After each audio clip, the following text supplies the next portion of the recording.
Michael Brown was nominated by President Bush to a number of Homeland Security positions and twice confirmed by the Senate.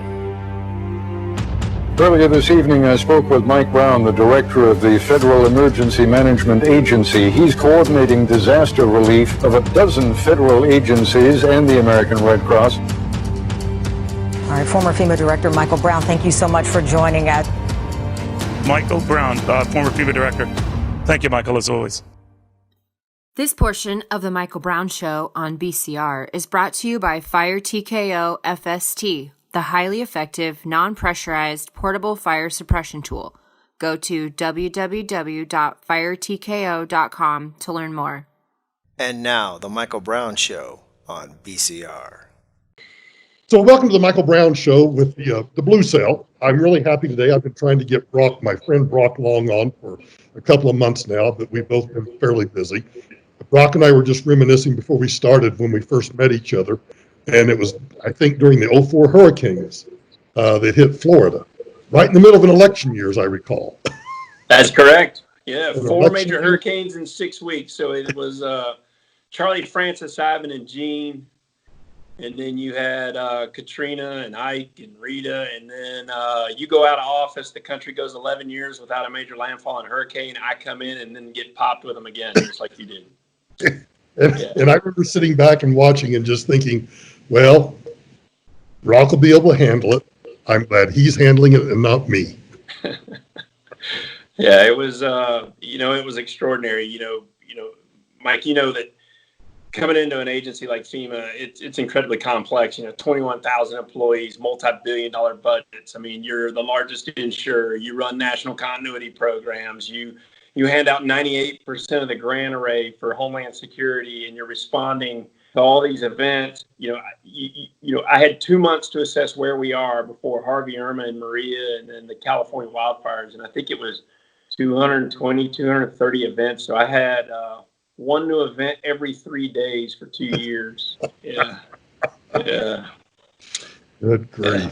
Well, so tell everybody, what are you doing today since you've left? Well, yeah.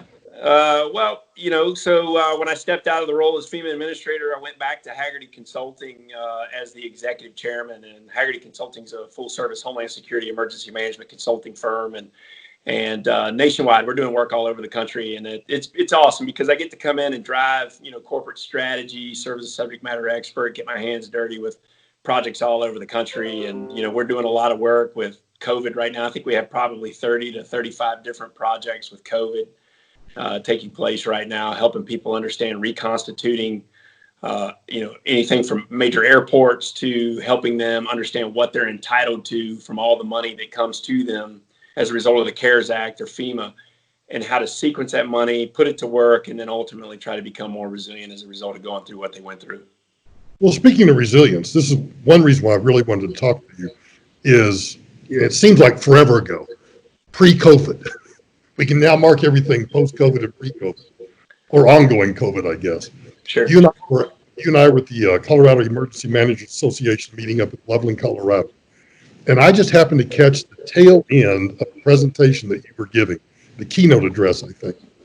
And you and I both talk about resilience, which we both agree is, to some degree, becoming a buzzword. But you talked about resilience in a way that I'd not heard anybody else talk about it on a real personal level. Describe what you were telling the audience that day. Oh, wow. I mean, that's a big question, Mike. So, one, there's all these resilience movements in our country, and resilience has become a big buzzword. Everybody's a resilience officer. Everybody, has a resilience program. And there are several nonprofit movements that are focused on resilience. But the problem, as I see it, from where I sat as FEMA administrator, is what are we all striving for as a nation? What is tying all these efforts together so that we can measure it and do the greatest good? And then, one of the things that's really bothered me after going through all the events that we went through is I don't know if we're actually focused on the root cause of problems as to why disasters are getting worse.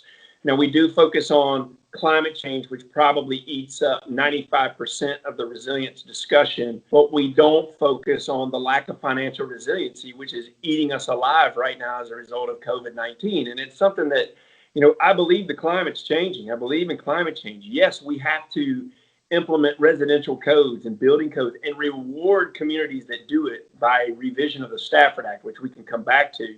But we also, Mike, have got to go back and teach the fundamental basics of how money works. I mean, think of it this way. We have told our youth in this country that you got to go to college and the SAT score is probably one of the most important scores in your life. But yet it's really your credit score, and we teach you nothing about it. Nothing about it, right? Nothing. And so what we saw was not the impact of disasters being made worse by income poverty, which means I don't make enough money to make ends meet. It's asset poverty. It's, Mike, you could have made six figures, but yet you're so highly leveraged. You have a $530 car payment a month. Your kids are in college. You live in the right house. You drive the right car. You have no money in savings. And asset poverty measures anywhere between 3 to 6 months worth of operational savings, right? Right. A majority of Americans don't have that. And so if you look at some of the statistics, 70% of Americans right now cannot put their hands on $500 cash. Okay, that's a problem, because what that leads to is you don't have the ability to overcome the simple medical emergency, a tornado. You're probably not properly insured. You haven't insured your house correctly or up to a level in which it should be, or your car, whatever it may be. And then not to mention if you're a small business owner, do you have business, interruption insurance, and are you paying for that as well? Right. And so I really believe that, yes, we have to focus on climate change, but we got to go back and do some real education and change the Department of Education standard on, if you take out a loan to go to a public university for $150,000 or $200,000 over a 4-year period, you should have to complete a financial resiliency 101, 102, 103 class before you can ever assume that entire loan. And most people would never even think about what's the ROI, what's the return on investment of that $150,000 loan I take. What's the value of that, and right. It's worth it or not worth it? Right. And so one of the greatest quotes, I think it was Warren Buffett or one of them, I can't remember, but compound interest is the seventh wonder of the world. Those who get it earn compound interest. Those who don't pay it for the rest of their life. Yeah. Right. I'm very passionate about it. It's not that I'm trying to hit people over the head. It is, man, we have got to get out. And if you want to change disadvantaged, communities and the life of a disadvantaged community over time, then you've got to offer free access to financial resiliency education and how to break negative cycles with money. And, we've got to really concentrate on that. And then when it comes to resilience, Mike, I don't think that Homeland Security or emergency management looks at the right data sets to truly understand risk and vulnerabilities. So imagine if we could look at each community's collective credit score, okay, whether it's Detroit, Denver, Austin, New York, or whatever, or a small town in middle America. If the collective credit score of the citizens there is trending downward over a 5-year period, then what's trending up? Homeland Security issues, lack of insurance, the probability of being eligible for FEMA individual assistance is climbing. Yeah, right. So FEMA's not even using these data sets because, one, it doesn't really exist, but two, it would help them respond and understand how complex the disaster recovery was really going to be from a citizen standpoint, a human standpoint, if we could see that data. But if we know it's going down, Mike, then what do we do to get it to go the other way? And what if you could get the collective community credit score up to a level to where you eradicate problems like civil disturbances, the divorce rate? Think about it. You cure the insurance gap in these communities. The possibilities are limitless, but it takes time. It's not going to be a quick fix. It's something that would have to take place over years. We would have to have government, to change its mind on education and even nonprofits, like nonprofit organizations, active in disaster. I hate the term active in disaster. They could be active on a blue sky day doing financial resiliency training, Right. So there's a lot of things that could take place. This portion of the Michael Brown Show on BCR is brought to you by the Free Agent Mindset publication by Scott Jones. If you think that going out on your own and being self-employed is the riskier option in life, think again. Go to Amazon or www.thenimsstore.com and click on Software and Publications for more information. It's funny you mentioned that because in the when we really started talking about after 9/11, ready.gov and all these things, all these little programs we put together, the Citizen Corps and all of that, the focus was always on having a certain amount of medications, a certain amount of cash, whatever, to be able to bug out and get away from the hurricane, get out of the zone of probability or whatever. To your point, most people can't put their hands on $500. Right. How can we expect them to go evacuate? How can we expect them to go anywhere? We're not building a true culture of preparedness with our current campaign efforts. No. Nobody is preparing for 3 to 5 days unless you're really just on this extreme. You're over here to this. Right. And nobody hears that. But nobody hears that message, Brock. Right. I don't think they Nobody hear hears it. Yep. And, we're going to have to figure out ways of helping people do low to no cost, preparation to extravagant I can afford a generator for my house type preparedness. But, here's the other thing. But Mike, in our society, unfortunately, and here again, I don't mean to sound like I'm hitting people over the head. Let's face it. We expect other people to know CPR. Right. Okay. Yes. 1 in 4 of us is going to have to, according to the Red Cross, if I remember correctly, and I hope I'm not, touting them incorrectly, and I think Gail McGovern told me this, 1 in 4 of us is going to do CPR in our lifetime. Well, when's the last time you've actually gone through CPR training, first aid training? And if you haven't done it in the last 3 years, the whole philosophy of CPR has changed dramatically. Right. Totally changed. Right. And so, we've gotten accustomed to just saying, hey, 911. I mean, the post-Katrina Emergency Management Reform Act turned FEMA into 911. Yes, it did. And so we've got to go back and instill a level of, capability within our citizenry and stop looking at everybody as a liability and that we have to take care of them. We've got to incorporate them into our plans and into the culture of preparedness that does not exist. And I think, too, we've become so technology dependent. When you talked about the whole culture of and the whole philosophy behind CPR changing, now it's, where's the AED? Where do I find the AED? Oh, where's the AED? Yeah. There's not one like where I'm at right now, out in the middle of nowhere in New Mexico. There's not one within probably 10 miles. Right. Yeah, absolutely. So hopefully going through COVID, and one of the other things from a resilience standpoint, going back to the bigger question, Mike, is resilience and no national strategy.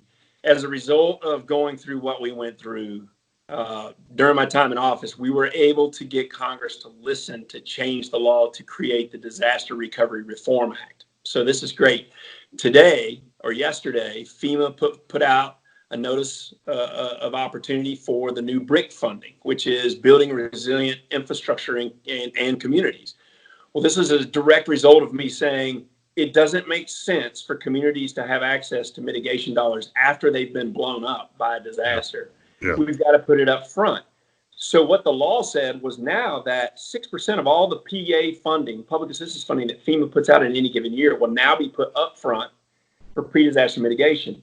Well, this year, the NOFO just hit, there's $500 million across the country available for, which is a drop in the bucket still, but it's way more than we ever had.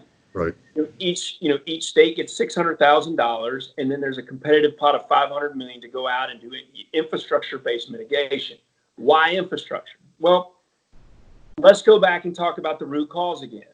Mike, do we need a bigger FEMA to solve all the problems of this country when it comes to disasters? Well, you tell me, because well, we tried that.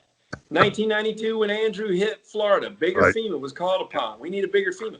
You went through Katrina and a nightmare there. Okay, bigger FEMA was needed. I go through Maria, bigger FEMA. Well, that model's not working, folks. That's not working, Congress. Maybe we need to go back and look at who actually owns the infrastructure that's breaking that we depend on. And it's not FEMA.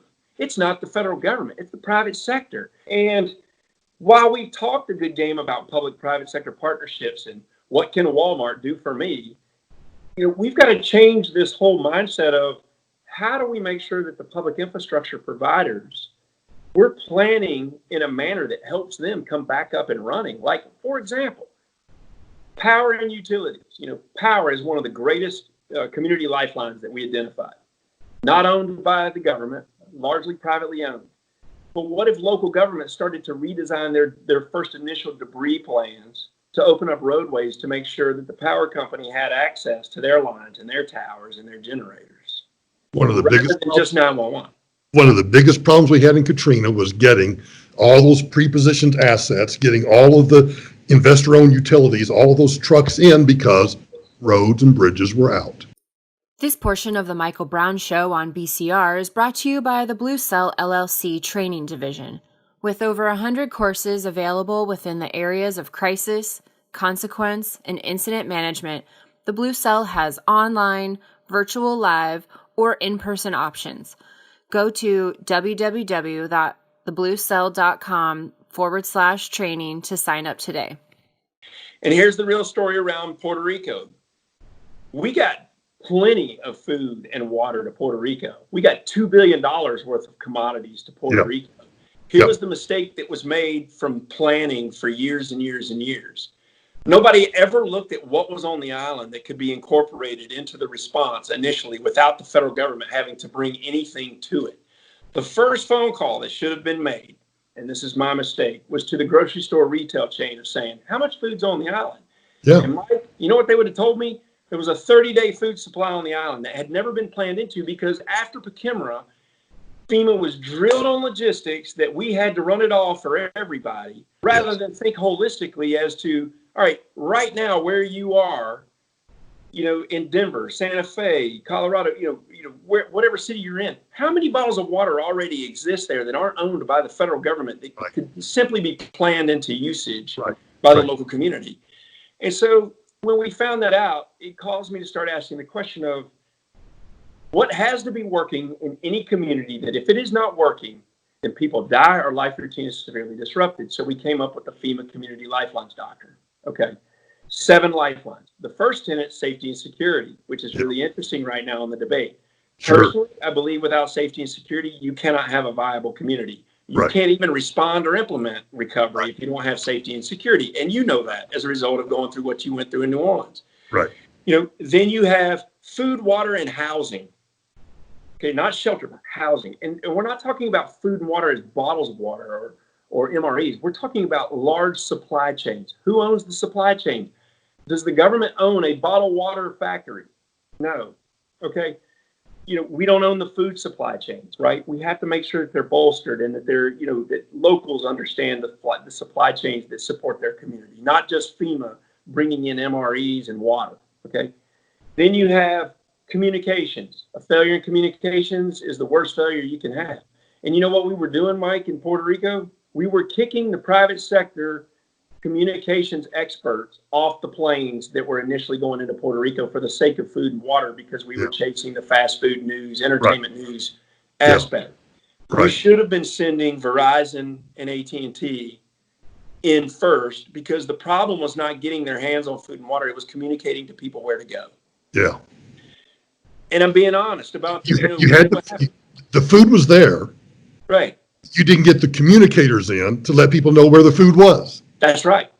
And so we were not going to make that mistake twice. So, when Hurricane Lane was threatening Hawaii the same year or the following year, I can't remember, it all runs together. The first phone call we made was to the grocery store retailers to understand how much food was on Hawaii. Yeah. And then we decided to backfill that we doubled the number of days of food so that if we lost the big water ports and the airports, we would have at least a 2 to 3 week food supply on the island until we could get the logistics processes back up and running. Yeah. And, so this lifeline concept is FEMA doesn't own the infrastructure. So we've got to put the people that own the infrastructure, the fuel, the gas, the power lines, the water infrastructure, the food safety, food supply chains, or public health, private hospitals, or supply chains for PPE. We've got to put them in the catbird seat of guiding our response to help them not take over as incident commanders, which is what was the result of having gone through Katrina. And it backfired, in my opinion. It's a broken model, and it's got to change, and that's why we started to do it. So here's the thing, Mike, your original question of resilience. Of all these movements that are out there, if the lifelines that we've identified, the 7 lifelines, are the things that break and people die or life routine is disrupted, then why are we not all collectively working together to make sure that those lifelines never go down? I don't know. You tell me. I don't know either. Everybody's set in their ways, Yeah. and we have blinders. We have blinders, and we've got to be able to, increase Well, the strength of our infrastructure. increase the strength of the infrastructure. And I guess I'm far enough away from it now that I think there's this institutional, you can call it institutional, political, the bureaucracy, whatever you want to call it, I don't care. But there's this institutional roadblock that says, we've been going down this path. You want us to make a right turn or a left turn or a U-turn or whatever else it is? Getting that done politically is a mammoth task. Well, and here's what I'm afraid of as a result of 17 and 18, as a result of COVID-19. I hope Congress does not have a knee-jerk reaction and try to reinvent the wheel without asking the experts and the people that have a voice that know what's going on. Here's the thing. COVID-19 further validates the need for community lifelines. The health and medical lifeline completely broke, and it was a logistics break. It was a logistics failure. Right. It was private sector logistics failures. We can't get our hands on PPE because local hospitals don't store this stuff. We can't get our hands on PPE because the vendors that supply the hospitals, all their contracts are to China, Malaysia, other countries. And if they lock it down, then our supplies are done. And it's not just ramifications for COVID-19. Think about our soldiers. Sure. Where does their PPE come from? Right. And so from a national security standpoint, we have got to bolster these supply chains in the future and realize that what you've asked FEMA to do, to come in now and get PPE to hospitals, they're going to do it. But here's what happens. They're going to lock down the private sector, normal supply chains that should be up and running, and we should be facilitating getting back up and running because Congress hits them in the mouth, the media hits them in the mouth, and FEMA's going to, protect itself, and they're going to do what you tell them to do. They're going to take orders, and they're going to do it. But the private sector supply chains are going to absolutely suffer if you want FEMA to run all the logistics for PPE in the future and vaccines.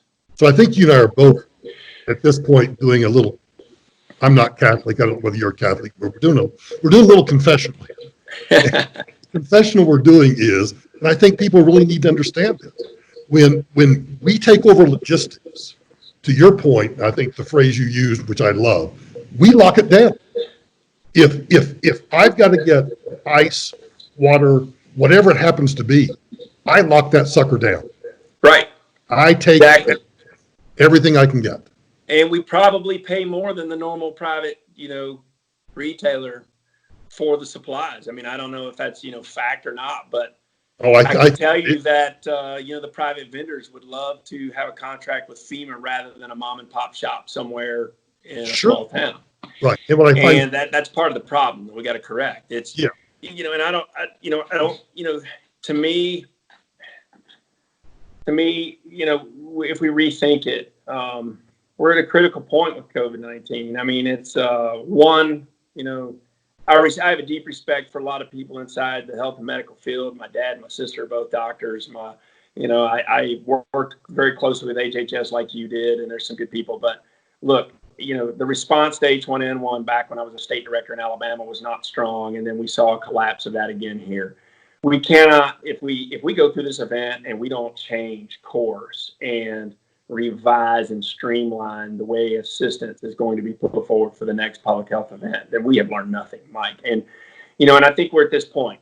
If we want HHS to lead the next pandemic, well then, man, we've got to start handing this bad, this bad event back to them and coaching them and training them on how to do it.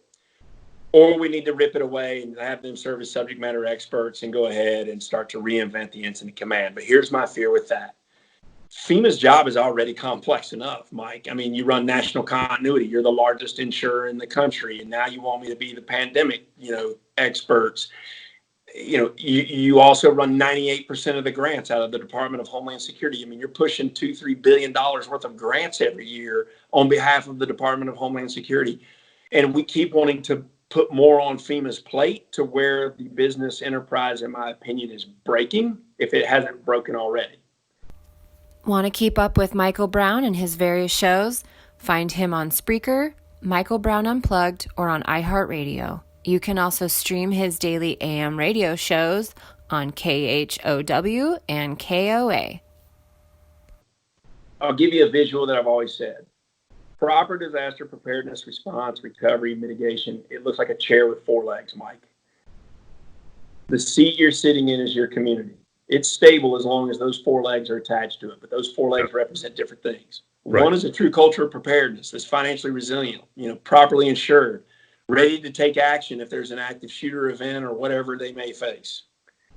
The second leg is a strong and robust state and local government, which does not necessarily exist in some states. Some states are way stronger than others, but some states don't even have their own rainy day fund to cover disasters if FEMA doesn't come to town. Yeah. It's a moral hazard, in my opinion. The third leg is the private sector and going to the community lifelines and recognizing that they control our destiny, not FEMA. Fourth is FEMA coordinating the firepower of the federal government down through a governor, ultimately to the incident command, to stabilize the situation, not make you whole, Right. stabilize the situation. Well, when all 4 of those legs are attached, that chair is pretty stable, and we go through tons. Mike, how many disasters did you manage that never even made the news because all 4 of the legs were attached? Right. When you went into Louisiana, there was 1 leg attached. It was called That's the federal government, and the chair was very unstable. Yes. When we went into Maria, the same thing occurred. Well, if that's the correct formula, and it was the same in Andrew, well, what the heck are we doing? We got to work to bolt all 4 of those legs back onto the community seat, rather than just saying, get bigger FEMA, get better FEMA. Yeah. And people need to back off the agency and respect the fact that the people inside that agency are golden-hearted public servants that are trying to do the best that they can. And they're forced to work in a god-awful sea of policy regulations that prevent them from being innovative and efficient. I will never forget in Katrina telling the entire staff, I understand there's this morass of rules and regulations.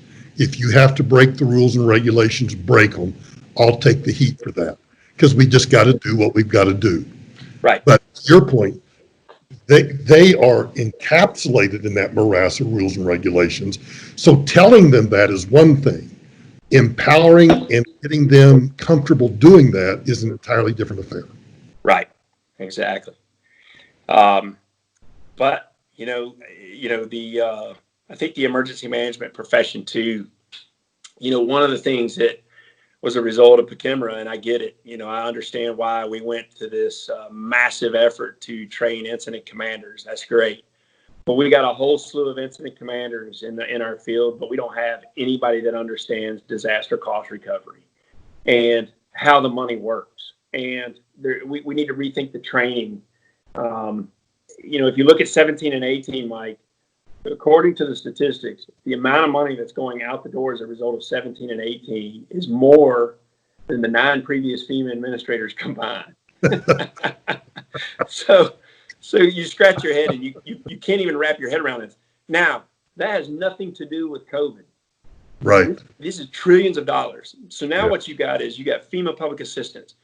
Okay, well, let me back up. The 17 and 18 money, Congress appropriated it, as I understand it, to 20 federal to fund 91 different recovery programs. Wow. So if you're a mayor, how do you even begin to understand what you're entitled to, how to sequence this money together, to put it down and do what's right, avoid duplicative natures, make sure that the IG doesn't trip you up and find something wrong.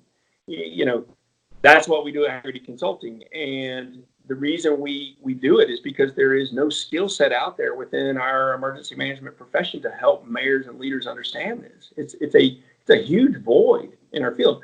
Well, now with COVID, you've got the public assistance funding, which is hundreds of millions of dollars, if not billions, going out for public assistance. And then you've got trillions of dollars in the CARES Act. And you know as well as I do, something else is going to get passed before the election. Sure. And it's going to make things even more complex.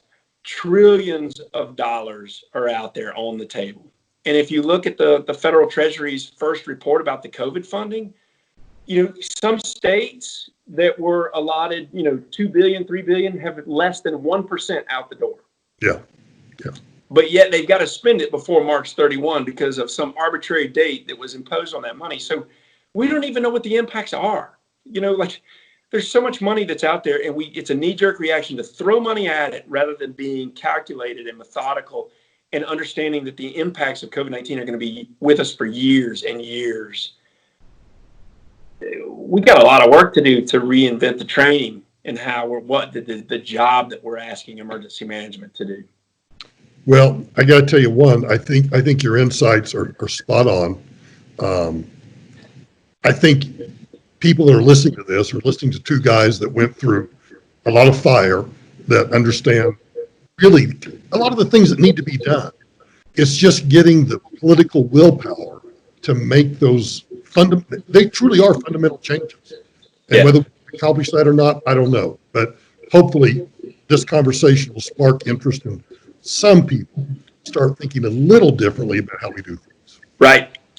Well, I will also be the first one to argue that the emergency management profession needs a solid lobbying function. Who's our lobbyist that truly is speaking for the emergency manager, changing laws and making sure that Congress understands that we are heard. And, rather than having FEMA reinvented for us through the way PCMRA was done, right. Right. Who's our voice? And maybe we need to create some new friendships in the insurance arena and pick up some friends and pick up some people that know how to lobby to make sure that we do things correctly rather than making them more complex and adding to our plate. Yeah. We need to be driving the train as opposed to the train driving us. Right. Brock, I really appreciate your time. Thanks, Mike. It's great to reconnect again, and see you again soon. All right. All right. Take care. Take care. Bye-bye. You bet. Bye. The Blue Cell and The Michael Brown Show on BCR thank the following advertisers and collaborators: